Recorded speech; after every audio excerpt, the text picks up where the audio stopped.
Ironside will not be seen tonight, so we may bring you the following special program.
If you're here at Word Balloon, it's because you like comics, creators, conversation, pop culture subjects. Would you consider joining the League of Word Balloon listeners? Patreon.com/wordballoon.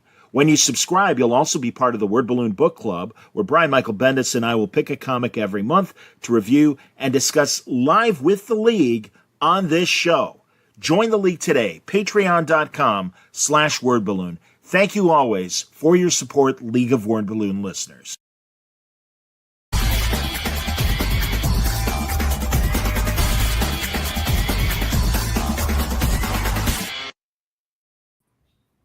Hi, everybody. Welcome back. It's time again for Word Balloon, the comic book conversation show. John Suntress with you. If you're not aware, you should be. There's a great new show on the SYFY channel called Revival. It's on Thursday nights, 8 or 9 o'clock, guys. 9 Central, 10 Eastern. There you go, 9 Central, 10 Eastern. Very good. And really happy to have the showrunners on. It's good to meet Aaron Koontz and Luke Boyce. Welcome, gentlemen. Thanks for coming on today. Thanks for having us. Yeah, excited. Am I saying it right, Aaron Koontz? Like Dean? Koontz, yes, like Dean. Although, unfortunately, I think if you search my name, it always says, is Aaron related to Dean Koontz? I would imagine. And I need to just start saying yes, because unfortunately, I'm not a Nepo kid. I wish I was. I would love to have that. And the rights to some of his movies or some of his books, too. So, I respect that, but the good news is both of you gentlemen are building your horror bona fides, and we'll talk about past projects as well. And forgive me, Aaron, I'm gonna pop up some images, and every now and then it's gonna block you. Boom. So there's Revival, everybody. Man, what a really neat show, and an unconventional show, because initially you might want to suggest that it's a zombie show. I'm putting up my air quotes for the audio audience, but really it is a different phenomenon. So one of you give us the elevator pitch for Revival. Aaron? You're I defer. I think it's well, first off, we didn't want to make a zombie show. That's the most important thing. There's too many great zombie shows. Didn't know how we were going to separate from the bunch. So I think for us, it just felt like a unique story. I mean, it was Tim and Mike really, of Creators of the Comic, really made some interesting characters in a weird setting, where eventually it became a murder mystery where you're solving the person's murder who's now alive, which made no sense when I first heard it pitched. And then I'm reading it and I'm like, this really connects and is different and unique. So I think that was a big hook of it. And the supernatural aspects all kind of like fall down to where the character is first. But yeah, I mean, it's we just didn't. I like zombie shows. Nothing wrong with that. We just wanted to do something different. And this was definitely a different angle in, and appreciative of what Tim and Mike created to kind of adapt.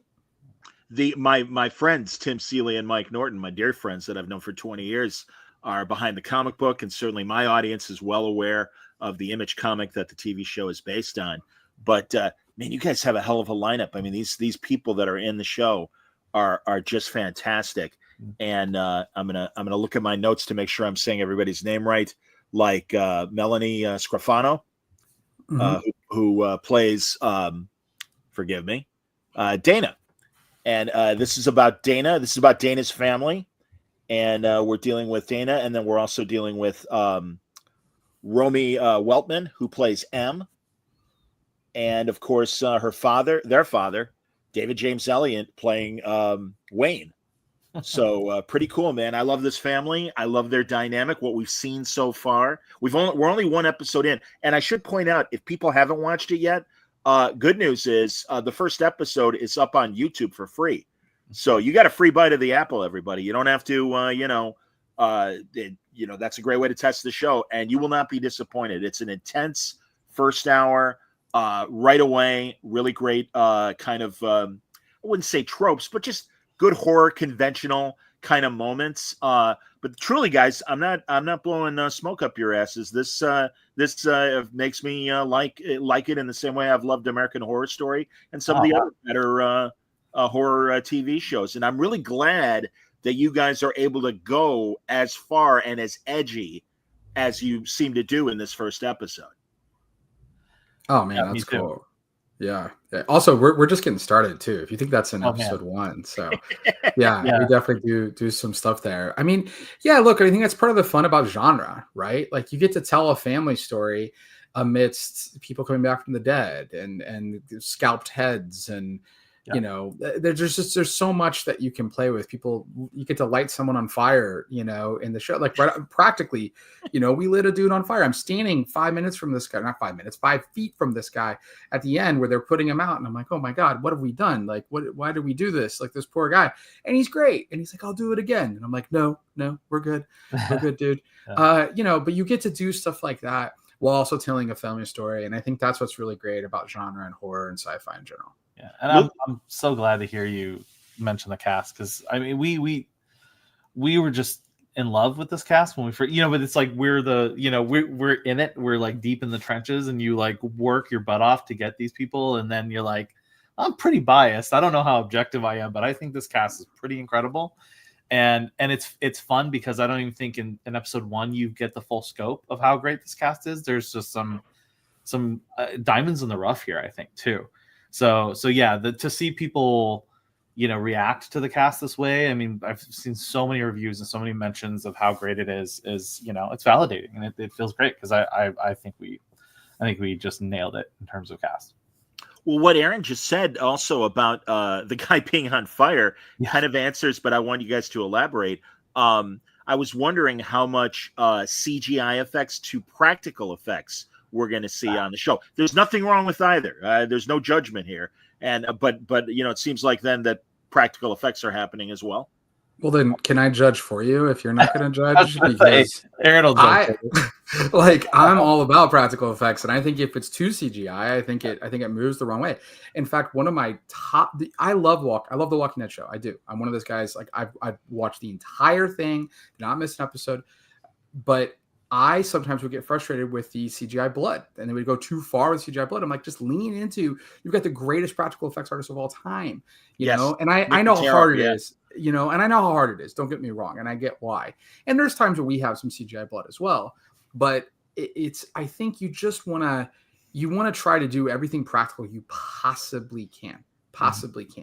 Then after that, there's things to accentuate. So we try to use visual effects and CGI in order to, round the seams, if you will, and kind of like round the corners and buffer, wipe this away, wipe that away, that type of stuff, and then accentuate what was already done practically.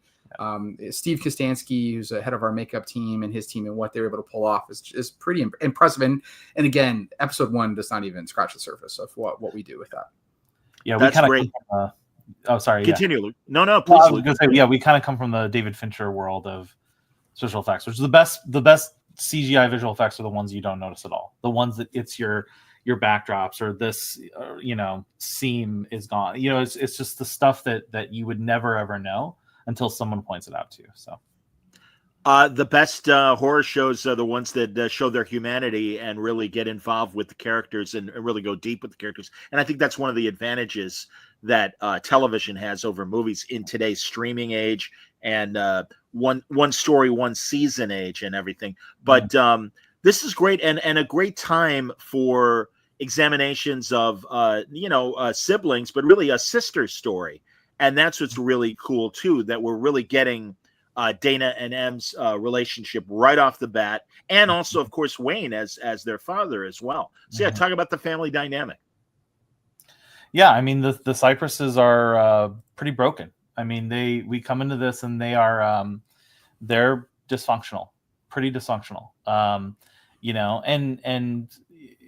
there's reasons for that we'll get into. Obviously, following in the comics footsteps, they don't have their mother with them anymore, and that's that's definitely part of the break there. But there's also just there's just communication issues there. I mean, obviously, you've got David's Wayne is so great as this just big, overbearing, overprotective, like it's so funny because he's perfect for this role. He's so loud in real life, and everyone thinks he's so loud, but it is so great. And it's funny because we were writing the script, and I remember we would get these notes of like, Wayne kind of yells all the time. Can we like pull back on that? And we're like, all right, well, that's kind of what he is.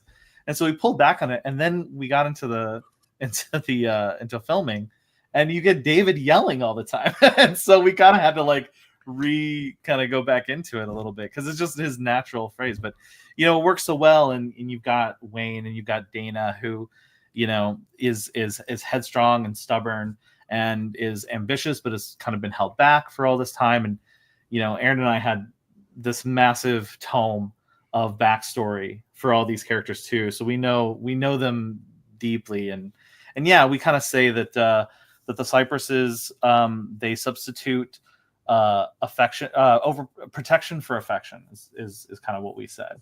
And so that's kind of how they relate to each other, is just needing to protect each other. And even we'll find out as the season goes on that even M does that quite a bit too. I see that, especially the way the first episode ends, and I'm kind of trying to be delicate in case people listening and watching haven't had a chance to watch that first episode yet. Again, it is on YouTube, so it's a great way to start. I assume also it's streaming on Peacock, I would assume, as of Thursday. Yeah. Okay, so it'll be a week. It'll be a week behind then. Yeah. Each episode 1 week behind. Yeah. Very cool. No, that's great, man. Aaron, also, first of all, I'm sorry, I'm going to keep saying the characters rather than the characters. Dana has a little boy, Cooper, and she's a single mom. Without giving anything, I think it's okay. It's safe to say she was about to leave this Wisconsin town, kind of go off and finally like start her career. She is the deputy to Wayne's sheriff. So father and daughter are the police in Wausau, Wisconsin. And this phenomenon happens. And as we, again, revival, the dead have come back to life, but they're not zombies. They're very sentient. And if anything, it's really even more interesting because, this is not, oh my God, depending on the now reliving person, the revived person, oh my God, this person that's been part of my life that I think I was just getting over grieving is back in my life again. They're not The Walking Dead. They're not like zombies. They're what they were, but with something a little extra. How would you explain that, Aaron? I think it's without getting into the mystery, obviously, of the show. Yeah, no, I mean, look, I think it was important. Like I said, we didn't want to make a zombie show. So I think it's just about what makes these people different. And then why is that scary for the normies? You know what I mean? And what that is. And then how do you react to someone who's different? And are you now scared of your neighbor because something has happened to them versus just that level of acceptance that we should have of like, why are they different, other than their back?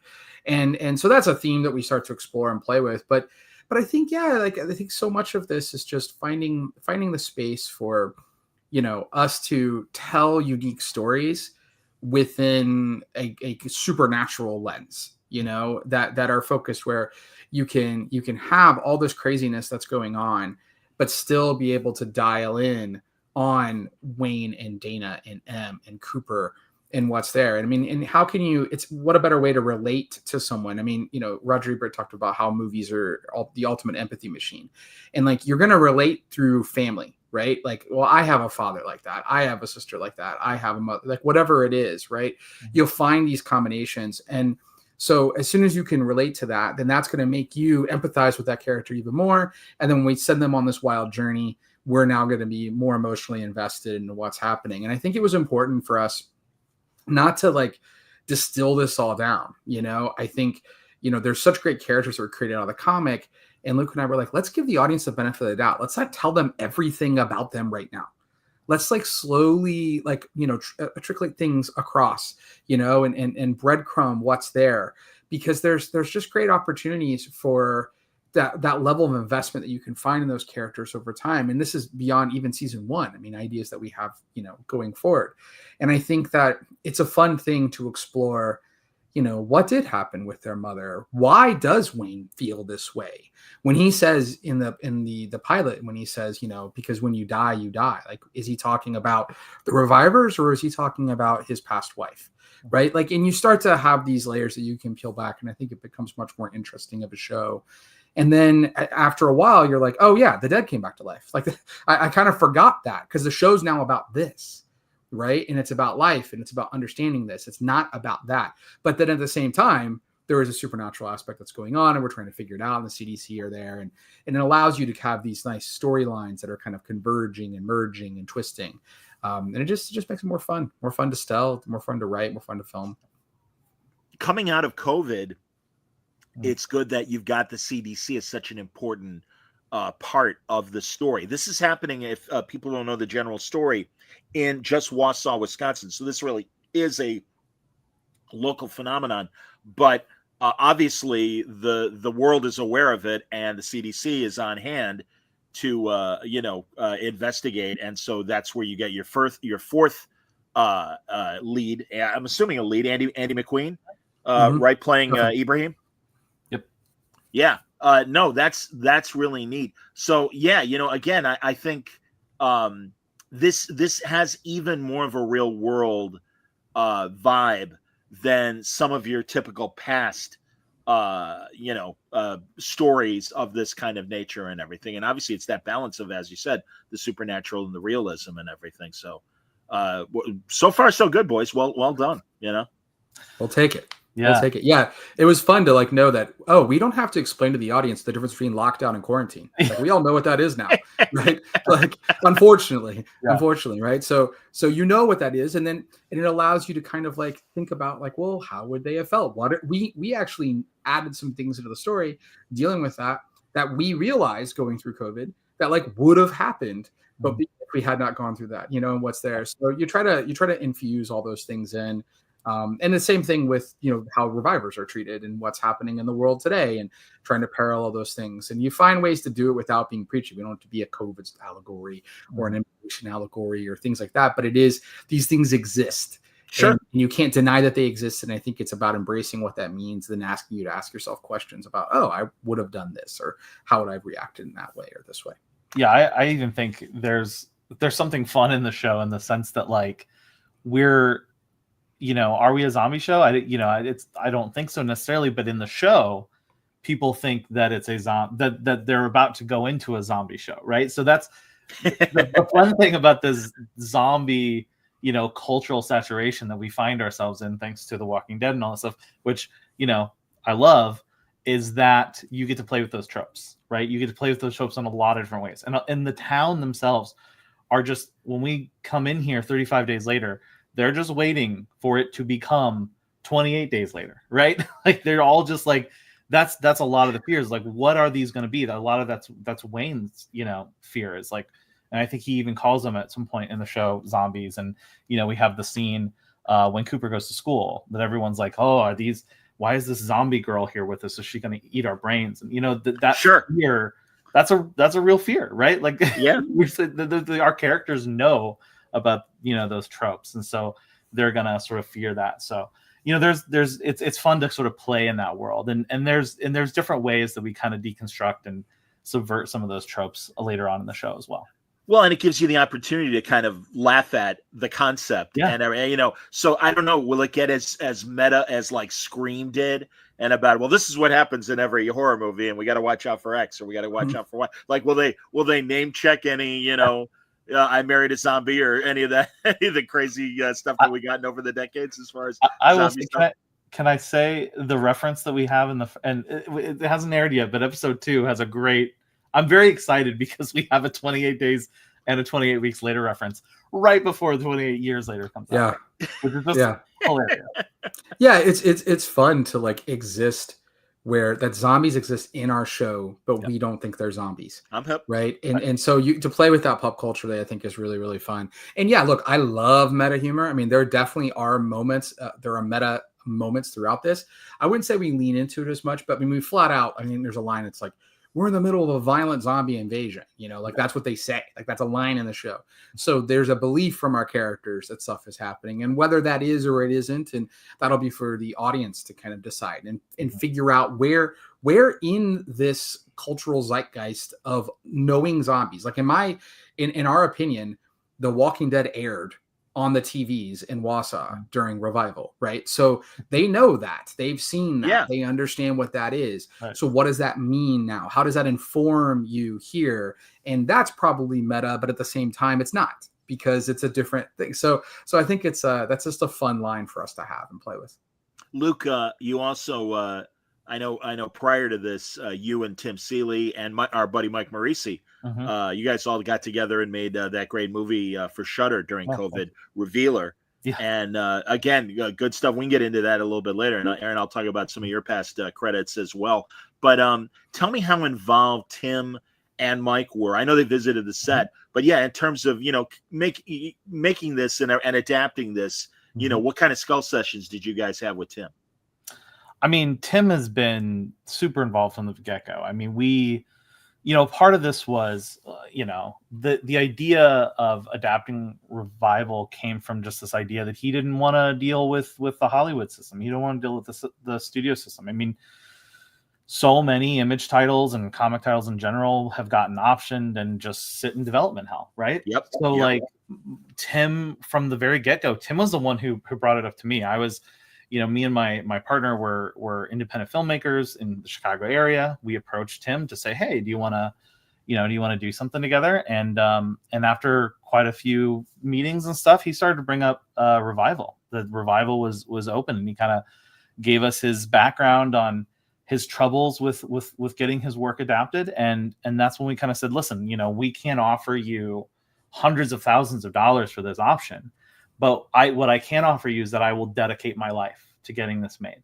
And that's all he cared about. He wanted to see it get made. And Mike as well. Mike, who I love. And so that was part of that contract, was the idea that we wanted Tim to be super involved. We didn't just want that usual situation where, okay, give him a check and then not interested in your opinion any way forward. And so for years, Tim has been very involved, seen all the concept art, seen all the developments, frequent updates. And then, when we really started digging into the TV show, when Aaron came on board, we met with Tim, we talked to him about ideas. We brought him into the writer's room, him and Mike as well. I mean, they have been very involved and given us their blessing on many, many things where we were like, yeah, I don't know if they're going to take this. And they're like, they're all into it. And many times Tim would be like, man, I wish I had thought of that. That's great. So, yeah. No, that's really cool. And I know Tim, when doing some of his other properties in comics, was very mindful to avoid, like, he never watched Buffy when he was doing Hack Slash, his girl, demon and monster hunter.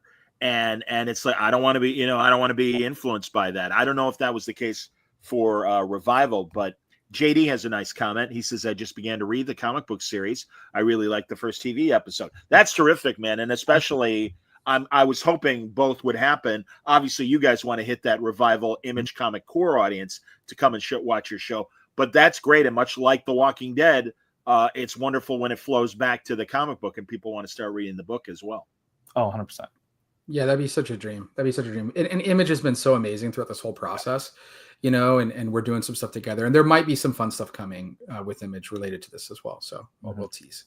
Are you guys, and again, I don't mean to jump the gun as far as announcements, but will you be at San Diego at Comic-Con? Yes. Fair enough. Yes. More to come. Yeah. I mean, like, who cares, right? Like, I mean, yes. I guess It has not been announced like what's all happening there, but yes, yeah. Okay. Luke and I will be there.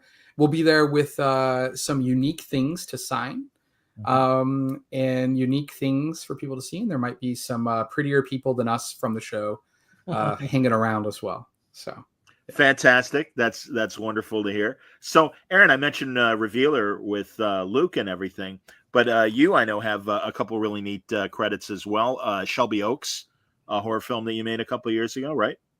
That's upcoming. That's actually releasing via Neon in October. Hey, great.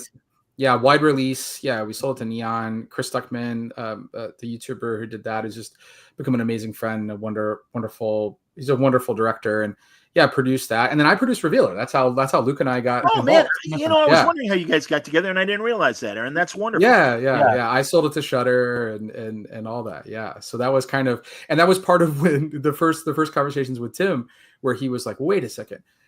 We did a thing, I wrote something, and now it's real. It's like a different thing than what I wrote. And I didn't know that was possible. And I helped get it out there. And they were like, can you do this again? In another way. And that's part of how the Revealer team became the Revival team. And what was there. But yeah, no, I mean, I produced 25 features or so now. I run a company called Paper Street Pictures out of Austin. And yeah, nominated for Indie Spirit Award a couple years ago on this movie Artifice Girl. But we make all like horror, thriller, sci-fi stuff. Like that's what we do. And very much in the same vein of what Revival is, which is our first real TV show. We had a small show we did called Tales from the Void as well, based on the No Sleep subreddit and some of those stories that we optioned. But yeah, no, it's been a fun venture into TV now, and it'll be hard for me to leave, even though I say that as we have, I think, 4 movies in post that are coming out with my company, this year into 2026. So, it seems like the horror genre wasn't as badly impacted as some of the other genres as far as making movies and making TV. I mean, we really came through not only COVID, as you guys know better than me, but also the strikes, the actors' strike, and just the studio even in general, kind of changing the way they do business as far as writers' rooms, things like that. But it seemed like Blumhouse, A24, some of those kind of studios immediately come to mind. And also the studios you guys have represented and stuff, that there's always room for, new horror, and also without the need for, a Tom Cruise, a Tom Hanks, or, Meryl Streep, or, Jodie Foster. So, talk to me about how horror is playing in today's television and film environment. Is there a difference? Yeah, well, I mean, look, this is my day job, if you will, right? Is what I do, is try to evangelize horror. I have a hat that says elevated drama instead of elevated horror, because I get so frustrated when people say elevated horror. And I'm like, there's such things as elevated comedy or elevated drama. Like, why does horror have to be elevated? Like, what the hell's going on? So this is my world. We've got 7 movies on Shudder right now, and I think great.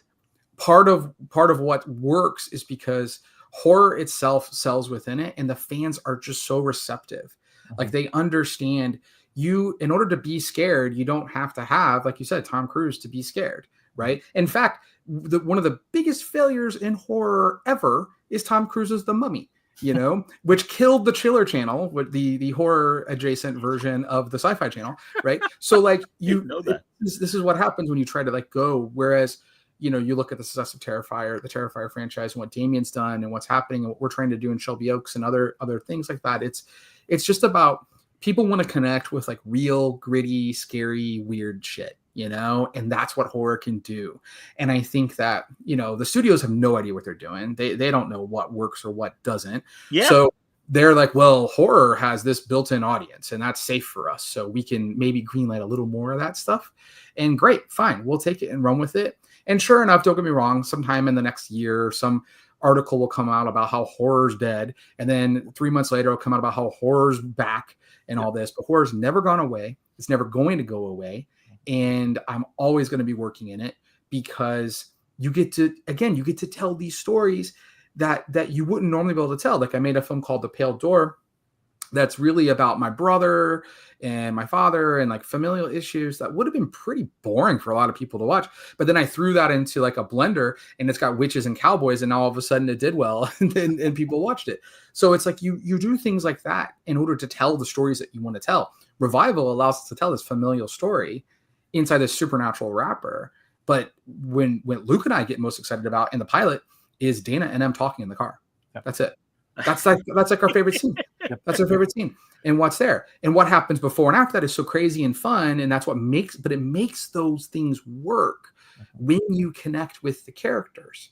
And so horror allows you to have this space to talk about these things on such a broader level. And it's not going anywhere. People need to support horror more. There's no such thing as elevated horror. It's just great, period. It is what it is.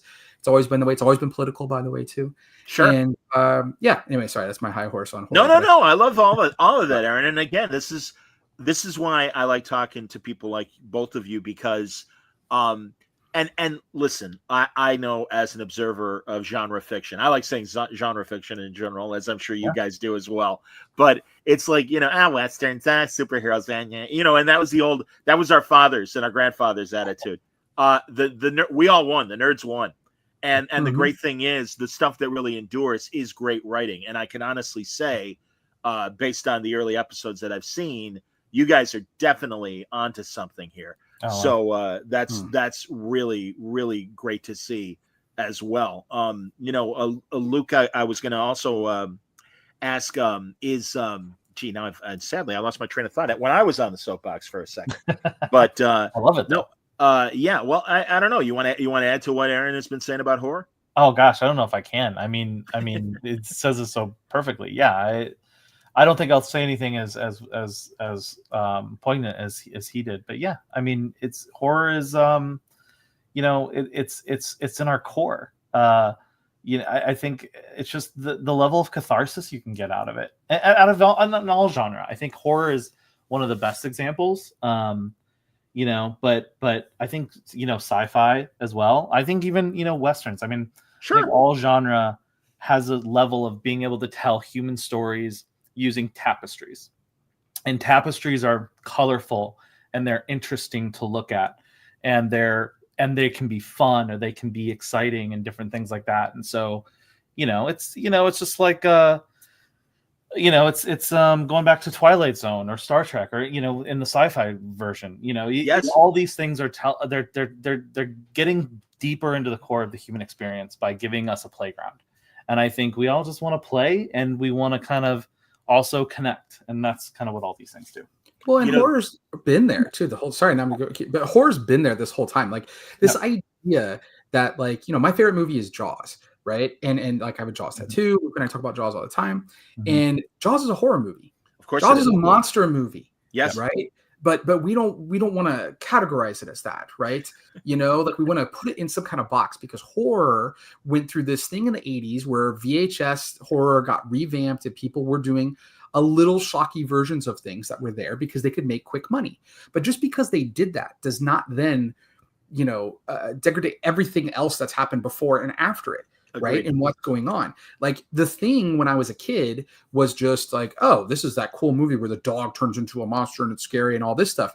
And now I watch The Thing and I want to cry because of what it talks about with identity and understanding ourselves and place, and like isolation and what it is, and loving your neighbor, and like parallels the Revival now that's influenced what we're writing now on this show. And all of that stuff's there. But if you keep in mind right now, consider some of the greatest films. If you go through like IMDb or any ratings, they'll talk about Westerns as some of the greatest films ever made. But at the time, Westerns were punt. Everybody hated Westerns. Yeah. This is schlocky. This is the same thing. They're just trying to pit them in a category because it didn't fit in their little drama world that they wanted it to be. But it is the same drama world. It doesn't matter. And so this is how this stuff is cyclical, right? And what's there. And they're starting to do it. Now, they're continuing to put horror into this thing because there are variations of it that are like that. But there's also variations of drama that are just the same thing regurgitated. I mean, how many versions of NCIS exist in the world right now, right? And does that make drama not good because those also exist? No, people like them, they enjoy them. People like certain types of horror films and they enjoy those. So why do we have to put either in a box and try to allocate what that is and try to dictate what people can enjoy? Like, just like what you like, and go do your thing. But the world needs to kind of accept it and pull back this veil on like what's wrong with horror. Silence of the Lambs is a horror movie, right? Best picture winner was a horror movie. It was, and so like we can lean into that and let that be okay. I'll go even farther. I think as a cinephile, I can go all the way and say, okay, Jaws was one of my all-time favorite movies. Is kind of our perfect example of the modern blockbuster horror movie, right? Yes. But you can go further. You can go to 1933, and you can go King Kong. King Kong is a horror movie. And King Kong is the first example of the movie industry absolutely blowing up and saying, no, this is mass entertainment that will make a lot of money and is big and is spectacle.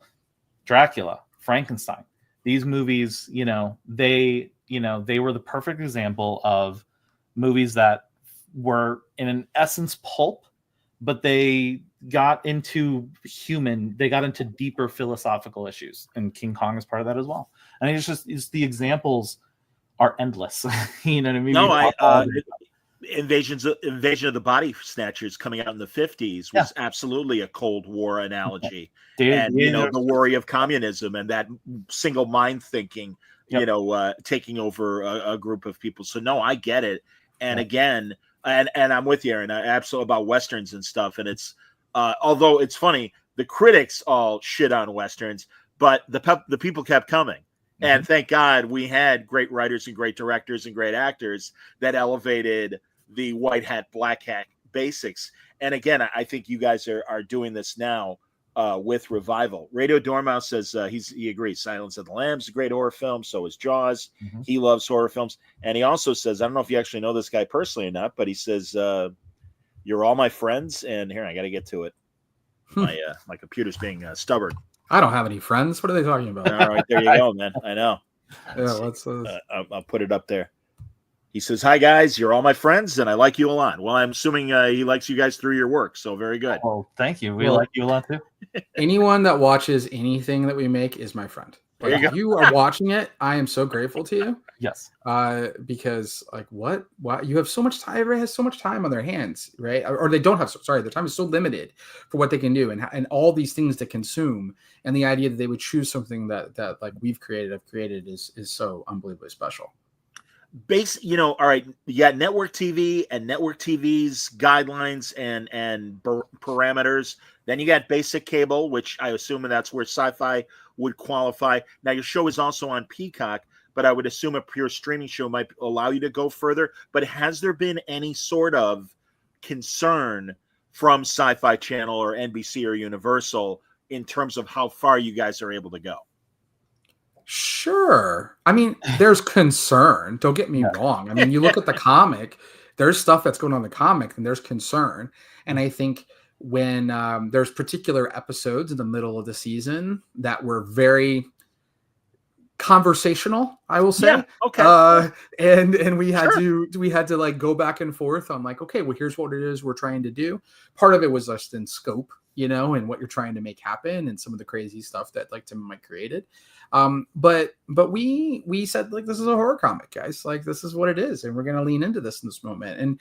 And for folks who are fans of the comic, you'll notice something that early on is in the comic and is not early on in our show. Don't worry. It is in our show. Okay. Right? But it comes in time. And that was a thing that we had to figure out how we want to do it, how we want to like bring maybe the non-comic fans in, right? Whereas the comic fans are like, oh, where is this? I'm waiting for this to happen. I know this is coming. When is this going to come? And then where there's these others that we can kind of rope into like, oh, there's a murder mystery show. Don't worry. You're safe. You're safe. Right? This is NCIS. We're good. And then pull the rug, and then all of a sudden like, whoa, what is this thing? And stuff like that can happen. I think that's a really fun way to kind of bring in new folks. And then all of a sudden they're like, hey, you're watching and enjoying a horror show. How did that happen? So that's part of our goal and what it is we're trying to do. It's gateway horror in my mind in a lot of this. Yeah. But yeah, that's part of what our whole journey is. Yeah, and I'll say like, I'd be lying if I said that this show on Netflix or Apple TV or HBO wouldn't be different, right? But Aaron and I come from indie world, right? We come from small budgets, lots of limitations. Yeah. And that's how we thrive, right? Like we are like, okay, you say we can't do this? Great. We're going to figure out how we can do this another way or a better way. And maybe out of that restriction, something really great comes. Yeah, like Taryn's point, there's an episode that we did that, you know, it got hit hard, you know, on the concern level, and a lot of things got chipped away a little bit in it. And it is my favorite episode of the whole season. So, you know, it just turned out incredible. And so, yeah, you know, it's the Jaws concept. The shark is not working, right? So, and you still get one of the greatest films ever made, a masterpiece. Happy accidents then on the set that you weren't expecting, and then all of a sudden, wow, look how that worked out. That's awesome. 100%. Yeah, I mean, in indie film and when you're making TV like this, like you can't let an accident like deter you. An accident has to detour you. Mm-hmm. So what it means, you have to lean into it. Sure. Right. So now it's like, okay, well, this happened. Now we're kind of stuck. How do we now work this into the show and utilize what that means and allow those restrictions to breed creativity into ways to get us unstuck? Because that's a fun thing to do. And we challenged ourselves with that in the writer's room. You know, Luke and I would talk about like, oh my God, you know what would be amazing is if this could happen at the end of this episode. And we're like, well, how the hell is that going to happen? But we're like, but if it did, here's what this could do. So then we're like, how do we engineer this to make this work? And once we figured that out and didn't try to stay safe, and you know, I've said if I'm going to fail big. I'm just not afraid of it. Like I'm not going to feel safe. That's boring, right? So like we're going to go for it. We're going to throw it against the wall and see what sticks. And those challenges, like I think, afforded us so many opportunities to not only adapt the richness of what's there, but also kind of take it to another level in places and do things that Tim and Mike didn't dream of and didn't think of. And even then they're like, oh my God, we should have done that. Like that makes sense. Like that should have been a thing. It was all right there, but we didn't go those extra steps forward. And we wouldn't have even gone there if we didn't paint ourselves into a corner deliberately. Okay. So those restrictions and what they put on, and I personally have a lot of fun anytime someone says that's impossible. And I'm like, oh, is it? All right. Well, then let's see. And when we finished, our favorite episode is episode 6. And when we finished episode 6, we were doing a mix, and there's a final mix, and we were talking, and Luke and I, I'm there in the room and Luke was remote, and we were chatting about it. And it was just like, I remember just texting him and being like, we did it, dude. Like we did make this episode that they told us we could not make. That was not going to be, I mean, everyone said was not possible. Right. And we did. And I think, and not only that, it became our favorite episode. So I think, you know, it's just, you just got to go for it. Everybody, especially when you're making something like this, your vision is going to get chipped away as you go. Mm-hmm. So you got to push it as far as you can higher, so it doesn't get chipped down to something that's like this. What is this? This isn't what we wanted to make. And despite some restrictions and some things that came in, we pushed that envelope, and I'm very proud of like the dollars we put on the screen and the scope of the show, and very much can say this is the show that Luke and I wanted to make. Yeah. That's great. 47 issues. That's what Celia and Norton were able to come up with. Is this a finite series? Is there a hope that beyond this first season, and again, we want eyeballs, because obviously we want people watching this. So I don't want people to be like, oh, well, it's got 2 seasons. I'll wait till the whole thing's done and then I'll watch it on Peacock or whatever. I would imagine, obviously, you guys obviously could use the support right away for people that do have the SYFY channel to start watching it. But is it a finite series? Not intentionally, no. Okay. All no, right. But if I may, I think number one, yes, please, dear God, even if you don't like it, just put it on and mute it. I'll take that view. I don't care right now, because here's what's going to happen. We have a vision for multiple seasons, that we want to get to. And it's only going to work if we get viewers. Like, that's it. Sure. It's only going to work. And we're going to be able to go crazier and do more because of that. But I will say, we're also aware of, we're on SYFY. Like, I know what happens. Okay. We're not, we know what goes on. We understand. And they've been wonderful partners in what's there, but there's things that are outside of our control. And so because of that, we also decided, which was a big swing, that there is going to be a conclusion in the season that of a big mystery and a couple big elements of the show, while still allowing for a lot more of where it's going to go. Okay. But we didn't want it to just feel like, oh, wait, that's it. Like, it does not end with something like that. Like, no, I don't know any of these things. Like, there are going to be questions still, but a lot of the bigger questions we are trying to answer. And I think that was important to us so that no matter what happens, Luke and I are like, never mind, we never want to make anything else again. Whatever happens, I don't know. That's not going to happen. But if it did, we have the opportunity then to say this can live on its own. And I do think that it can. Mm-hmm. That's cool. You guys wrote the pilot as well as being the showrunners, which is great. Mm-hmm. I wonder, and it's a note that I've heard about from studios in general, and it's gotten corroborated by some of my friends that are screenwriters, that the concern is, it's funny you said, Aaron, hey, if you want to watch with the sound off, that's fine. And I get that. But also by the same token, I'm hearing that studios are telling a lot of showrunners and screenwriters, hey, the likelihood is somebody's on their phone, somebody's doing the laundry. They're not locked in, paying attention the way old watching habits were, whether film or television. Are you hearing that? Is there a concern when you guys are making dialogue of that? Yeah. I mean, yeah, there were notes that were influenced by the level of attention. I also think just, in general, we understand viewing habits to a certain degree. And so, but, it's tough. It's like, you don't want to discount these ideas, but you also want to give the audience the benefit of the doubt. You know what I mean? There's such a tendency to sort of just assume that you just really have to, you have to drill down to the lowest common denominator in this. And, and look, that's pervaded network television for decades, right? Sure. But we've seen that the evolution of television has occurred because creators over time stopped doing that. Agreed. Whether it's West Wing or X-Files or Sopranos or Mad Men, you just consistently, or Breaking Bad, which is a big, influence for us. You just get people who say, I think the audience is smarter than that. And look, even if they're on their phone, I still think they're smarter than that. So that existed, but I think that, we've tried to find a balance. Certainly it's there's a level of us maybe over explaining here or there if we needed to, but I think we tried to fight against that instinct as much as we could.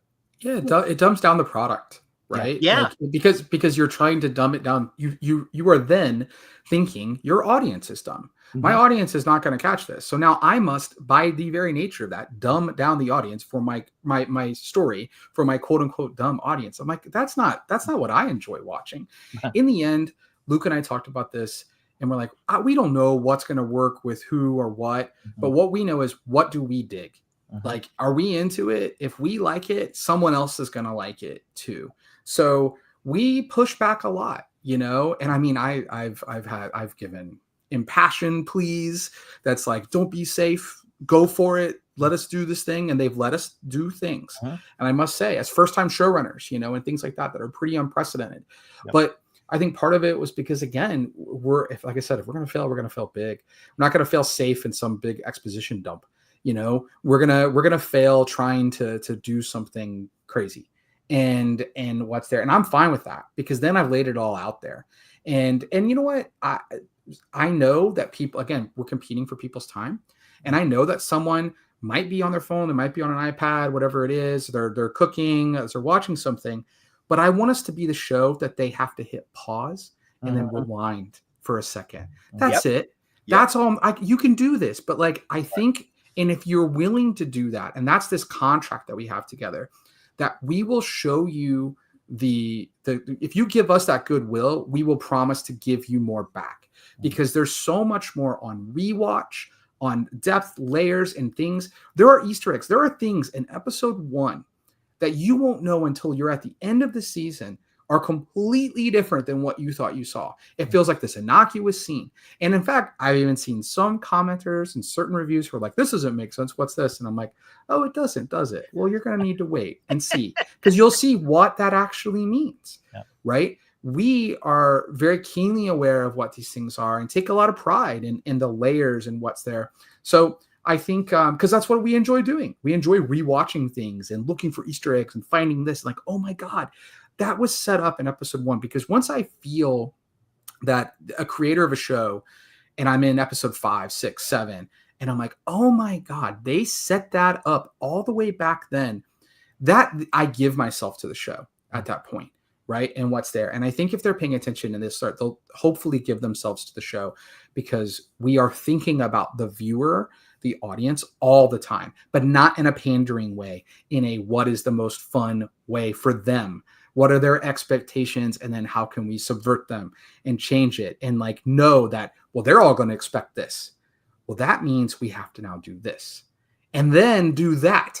And then the audience people think you're going to do this. So let's set them, or sorry, the comic fans think you're going to do this. So let's set them up and think that you're going this direction. And then at the last second, we go right over here, you know? And so all of that was very, very purposeful for us and important. But again, it just starts with, you know, we get these notes, different people. And again, good-minded people who are just trying to do the best they can. And Luke and I are like, I don't know, man, I dig it. And he's like, I dig it. And I'm like, all right, then we're doing it. We're putting our feet down and we're doing it. And that became our North Star. Trust your instincts. Absolutely, guys. That's great. Yeah, as you say, there is a core revival comic book audience that came to the book through Image, and obviously is really excited about it being on TV. And I understand that only the first episode so far is aired. Once again, everybody, on SYFY channel, Thursday nights, 10 Eastern, 9 o'clock Central. I would imagine 10 o'clock Pacific time, if I know my time zones and everything. But has the online television audience emerged? Have you guys already, for that first episode, done any sort of post-show Ask Me Anything chat, or will you plan on doing any sort of chat like that to support a television watching community? Absolutely. We love it. Yeah. I mean, we've jumped on social media a couple of times for some things. We are, my company's putting together a podcast where we're going to deep dive into some of the episodes as well. So that'll start coming out soon. Good. As we go into episode by episode. But yeah, I mean, the first episode is more world building, right? Sure. And kind of setting the stage. Once you get into episodes 2, 3, 4, you'll start to really see what the show is, I think, more so, right? Okay. Like you get the characters, you get the vibe here right now, and that's great. That's what we're setting the table for. But then we're going to understand what kind of food is on that table. And I don't think you fully know yet, right? As far as what it is for eating just yet. That sounds, go ahead, Luke. Did you have something you wanted to add to that?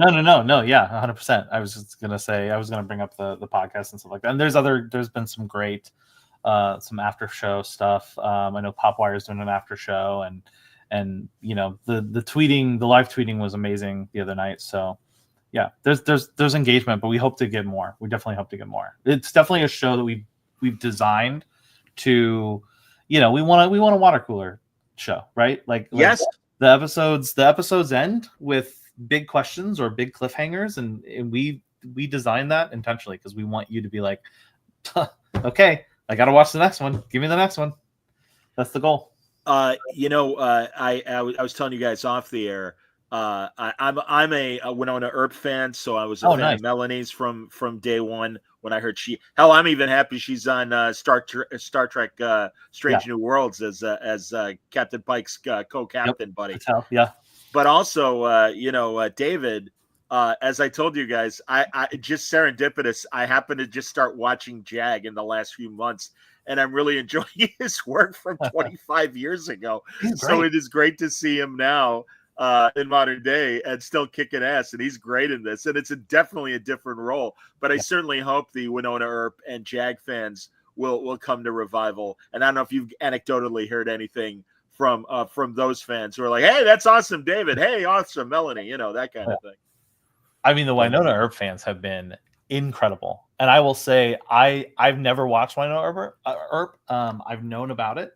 Obviously, I've seen stuff from it. Sure. But I knew that it had this great following, but I don't think we were fully prepared for just how warm and just incredible that fan base is. I mean, they really are. They have fully embraced this show, and it's amazing to see. Just like what a wonderful community that I've already fallen in love with. So yeah, and Jag too. I mean, I've seen a lot of people on David's Instagram, especially, just talk about how excited they are. So, any stunt, without giving away names, but any stunt guest stars that we might see in this first season?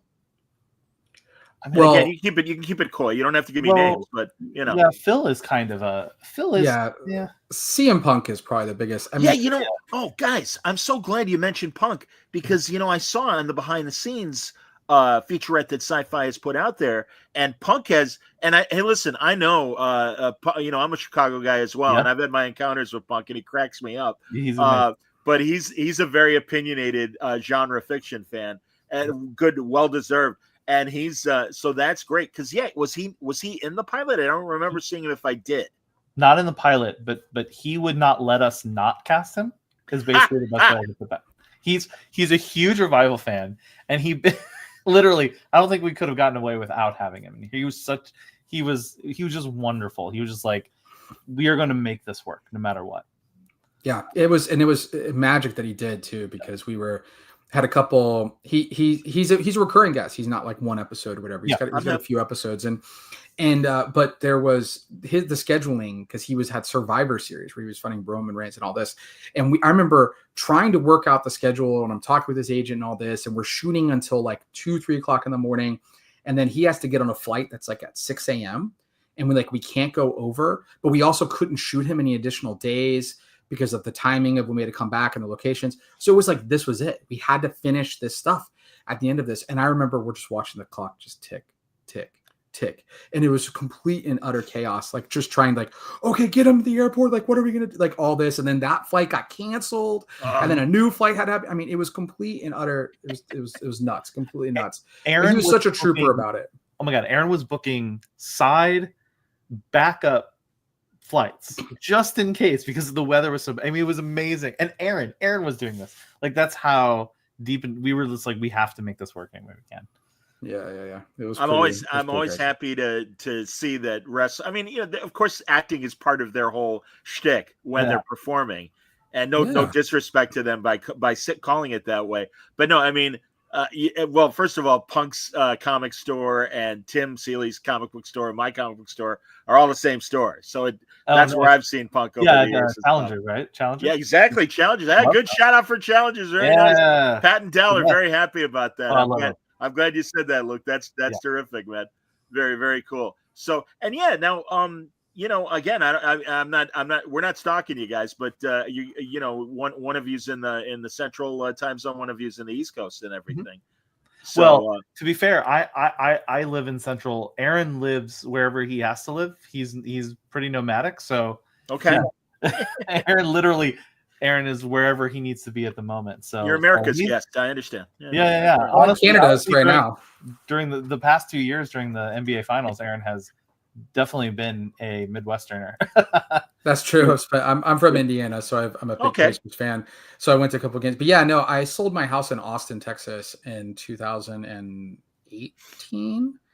So I'm like 7 years now nomadic. I've just gone film set to film set for 7 years. Wow. And yeah, I mean, it's like, we spent one summer in Chicago, this summer's in Toronto, but it's really based on what is needed, what project we're making. Sure. With my girlfriend and I, we just kind of bounce around. But last summer was New Brunswick where we shot the show, New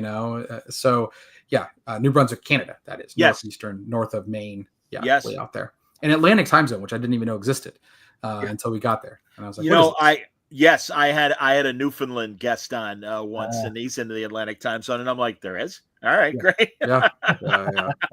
Yeah. So no, I get it. That's insane. Absolutely. So, and that asks a bigger question and everything, guys, because how expensive Hollywood has gotten to make movies and TV, and everybody's shooting everywhere except Los Angeles these days and stuff like that. I don't know if you guys can speak to that. I mean, and again, especially as independent filmmakers, as you both are. Yeah, I mean, look, we wanted to make this in Chicago. I mean, that was one of our original ideas. And Chicago, and at least Illinois does have a good, robust like tax credit and rebate Good. system, so it was possible. But it still does not reach the level that Canada does, I and what understand. we're able to do. And we just made this wonderful partnership with New Brunswick and the city of St. John out there, and what they were able to do for us. So that's what did. But I mean, look, I live mainly in Austin, Texas. The reason why I'm nomadic is because I can't make anything in Austin, Texas, and I have to go everywhere else. I mean, I've done, like I said, 25 features, and it's probably in 18 different locations at this point. So you go where the money is. And that's what you have to do. This film, Sure. or excuse me, this show would not have been made if it wasn't for some additional funding from New Brunswick, right? That came in as the province. Like that's the reality of it. We would not, or if it was made, it would not have been at the quality bar that we had or anywhere close to it, right? So you're just you're chasing the dollars everywhere you can, trying to find a way to make this work, and that's the game now. That's just how the system works. I mean, I would love, again, I don't know if Luke. Yeah, I'd love. Look, I am a huge cinephile. I love, I'm just into classic Hollywood. So that part of me wants movies to thrive in Hollywood, right? Like that being the epicenter of this magical thing that I adore and I love is important to me. But I mean, also, it's just like that's movies and television sort of you want them to exist in this global thing, right? You want your thing to feel lived in. You know what I mean? So it's like you wouldn't film Revival in LA, you wouldn't film Lawrence of Arabia in LA, you wouldn't, what I mean? We see these things all the time. I mean, and the amount of financing that a lot of places will offer. I mean, now everything's going to Ireland. You know what I mean? The tax credit in Ireland is insane. That's what I've heard. Yeah, it's great. And in Europe and a lot of Europe is really, but you're getting these amazing backdrops. You're getting this amazing, just look and all this. I think it benefits the art form, So you want both, right? Like I really want film and television to thrive in Hollywood again, and I think it will. I think that there's stuff's happening to get that back in there. But yeah, I think it's a global art form, so it needs to be global. 100%, and certainly we've seen it reflected finally in the Academy Awards as well. That the other countries are finally getting their respect and due when it comes to award time. And New Brunswick absolutely feels like rural Wisconsin. So excellent choice, guys. Oh, so, yeah, it worked. When we did that first scout and we were there, we're like, oh my God, this feels like the Midwest. Like it just, although it's weird, if you'd like turn to the other direction, then all of a sudden it's like the ocean. Right. Like, never mind. Oh, but I didn't know. But if you look left, okay, we're good. You just can't look this way because there's surf. It's so crazy, but it's an industrial town. It's a warehouse, industrial, older town. It just totally fits the vibe, that Midwestern vibe. It looks like Wausau on so many levels. So that was really great. But again, then you just look the other direction. As far as I can see water and dudes surfing. So, well, I'm geographically a numbskull, so I had no idea it was that close to the water. But again, it sure as hell looks like Wausau, Wisconsin, and that's Tim's hometown, and that's why it even has an even higher vibe from Tim. No, you guys really capture the spirit of the book, and I know that was your intent, and I congratulate you guys on that. Again, it's on every Thursday night. 10 p.m. Eastern, 9 p.m. Central, and also a week later on Peacock. And reminding people once again, Revival, excellent cast. Everybody is just terrific in it. And the family dynamic is absolutely there. Without spoiling, one of the most horrific moments for me is what you did to Cooper. And I don't even know what the hell that means, but we were left in a question at least after the first episode. It's like, oh, don't. The kid, leave the kid alone. Let the kid just be comic relief. My God. Yeah. So hopefully, but it will, again, I trust you guys. How many episodes in the first season? 10. Yeah. 10 episodes. Very cool. Very cool. Well, again, everybody, it's on the SYFY channel. They're a week behind on Peacock. So this coming Thursday, if you don't have the SYFY channel, but you have Peacock, you can start watching it. But you don't have to wait because the first episode is on YouTube now for free. And you can watch it and enjoy it and experience Revival the way that Luke and Aaron want you to watch it. And I think you're not going to be disappointed. So, guys, honestly, I love this conversation.